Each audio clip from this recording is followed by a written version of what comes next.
All right, so I am in the airport right now, but this is fresh in my mind and super important you guys learn this lesson.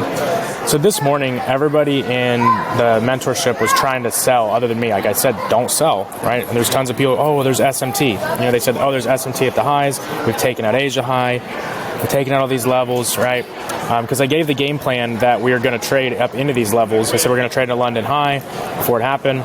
That happened. But as soon as that happens and people miss the move, they're just trying to rationalize a reason to sell, right? And if you look right here, there's literally no reason to sell, okay? This is where you get faked out in what I like to call a fake market maker model. So I'm just going to delete all these lines just so you have clear vision. People will look at this. All they want to see is, oh, we've traded into some kind of liquidity point, right? Then they go to their 1 minute and then just look for the first 1 minute market structure shift, right? So as soon as you come up here, yes, you got an inverted fair value gap right there.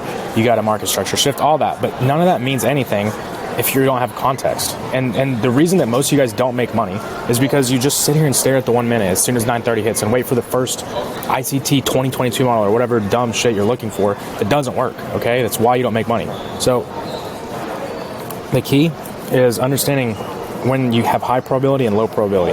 If you don't have the your higher time frames aligned with what you're looking at on the lower time frames, it doesn't matter. If you get a market structure shift, none of that matters.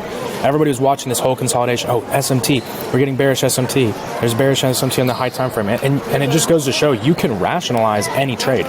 If you stare at the market long enough, like you can find a trade. You'll say, oh, we inverted a fair value gap right here. Oh, market structure shift right here. Oh, there's so many reasons to take a sell. But none of that matters. It's all low probability if you're trading the wrong context, okay? So I ended up taking some trades. I took one trade, a scalp, from right here up into that London high. So I took one scalp there because the market was just pretty clearly drawing towards something.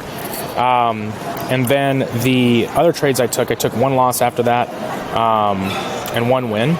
So I'll go over this, but there are 3 contracts, took a loss, 3 contracts, then had a pretty nice win. So that was over here in this range. So originally the reason that I wanted to trade, or was trying to trade towards, was this high over here. Because I looked at it like, okay, if we're getting accepted above this Asia high, we're not selling off, the market looks like it's still bullish, well then where is it headed towards, right? So what I was looking for, oops, went to the wrong chart. What I was looking for at that time was for us to trade into this high, okay?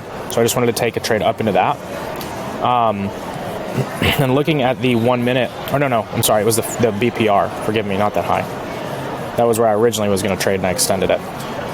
So it was this BPR on the 15 minute. It looks like the market went way higher. I thought there was a chance it was going to reverse there. But the first trade I took was right here. We displaced up.